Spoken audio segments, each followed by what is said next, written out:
There's a fascinating new survey out from Monitoring the Future, which is a survey firm. It was done through the University of Michigan. It compares the political identities of high school boys and high school girls.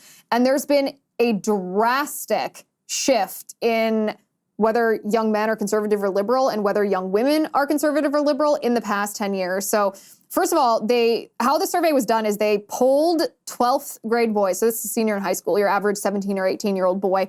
So if we could bring the 12th grade boys' political identity chart up on the screen.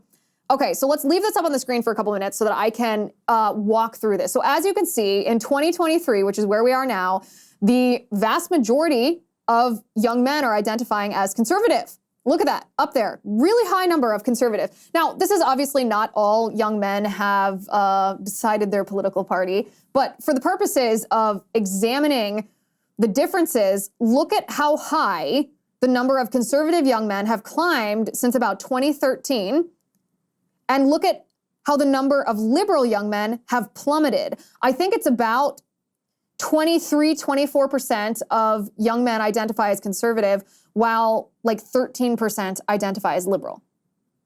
And yet, 10 years ago, those numbers were even. Look at those, look at right above the 2015 line, when you're at like 2013, even. So young men are becoming more conservative in our country and rejecting leftism, rejecting liberalism. And I have my theories as to why this is and why it's happened so quickly. We talked last week about the incremental cultural changes that happen that shift people's minds, but there's been a shifting in whether you're proud to be American that's happened over the last 10 years that was really significant, like an absolute flip-flop. The majority of people 10 years ago were proud to be American. Now the majority of people aren't. The same with this. The majority of young men are conservative and they've rejected liberalism, but then look at the political identities of 12th grade girls. Can we bring that one up on the screen? Look at this now.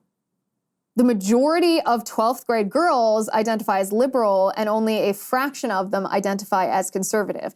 Now, the change here isn't quite as drastic as the boys because, as you can see, there's no intersection on this line, which means that the majority of young women, even 10 years ago, back in 2023, or not the majority, but a plurality of young women identified as liberal over conservative. But 10 years ago, it was closer to like 18% of young women identified as liberal, while only 15% identified as conservative. And now it's about 30% of young women identify as liberal and maybe 12% identify as conservative. It's a huge change, a huge change. So first of all, if you think about this 10 years down the road, this is going to be a really interesting cultural moment as we have a population of young men and young women who are looking to get married, and young men are going to be politically to the right and young women are going to be politically to the left. How is this going to work? How is this going to be reconciled? Are we going to see, anecdotally, I have observed, and actually my producer Rebecca and I were talking about this right before the show, we have both observed conservative men marrying liberal women and becoming liberal themselves after they married liberal women. You'd think it would be the opposite. It should be the opposite. If a man's conservative and he marries a liberal woman, which to me would be bonkers. But if he did that, you would think that he would bring her closer to conservative views just by debunking the feminism, the feminist notions that she maybe had, that led her to being liberal, right? That men are toxic and men's protective instincts are bad, and that her value lies outside the home and not inside the home. You'd think that a good, healthy marriage would actually cure women of that feminist notion. But no, in reality, young men tend to become more liberal if they're married to a liberal girl. So this is going to be a weird cultural moment. But you also have to ask the question, why? Why did this happen?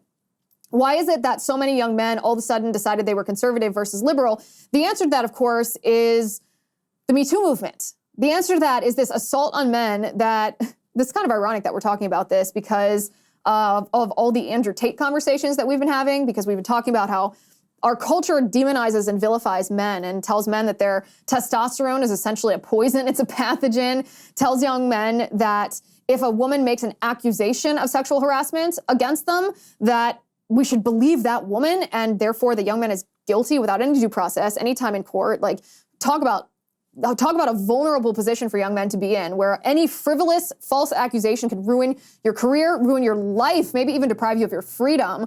I would say if there is a cultural moment that has shifted young men's mindset towards conservatism, it's going to be that.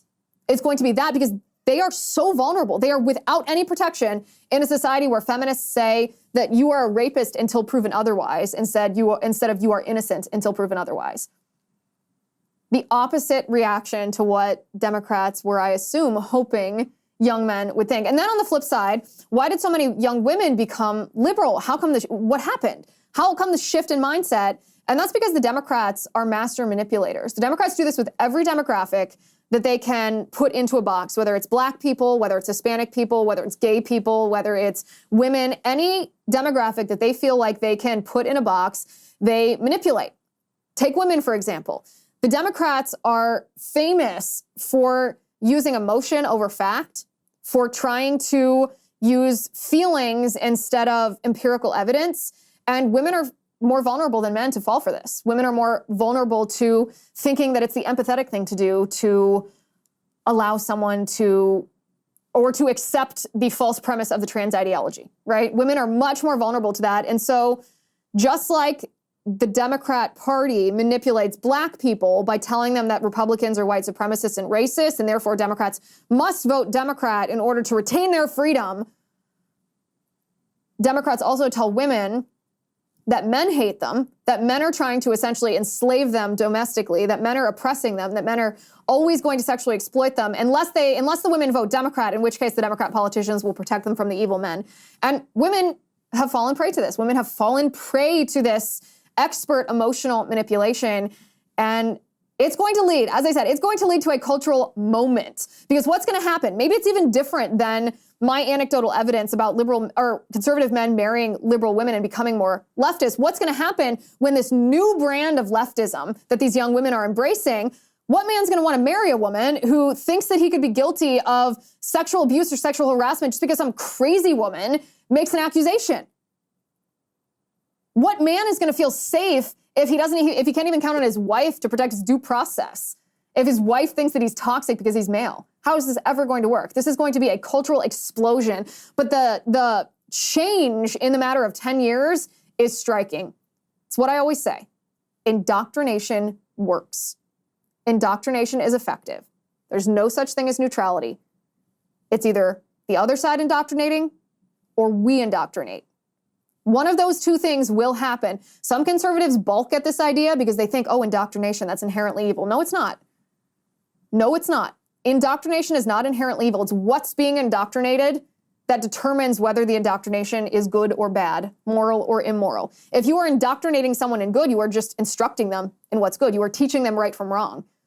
It's when you engage in moral relativism or you redefine words and pretend that what you're teaching is truth, like pretending the gender spectrum is truth, or pretending that your truth and my truth is more important than the truth. When you are teaching things that aren't true as truth, that's bad and that's evil. But when you're teaching truth as truth, that's good. If we do not indoctrinate, then the left is going to continue to indoctrinate, and someone is going to be indoctrinated because there's no such thing as neutrality. Hi guys, it's Liz Wheeler. Don't forget to watch my show, The Liz Wheeler Show, every night at 7 p.m. on the First TV. You can download the free First TV app, or you can visit thefirsttv.com/Liz and start watching today.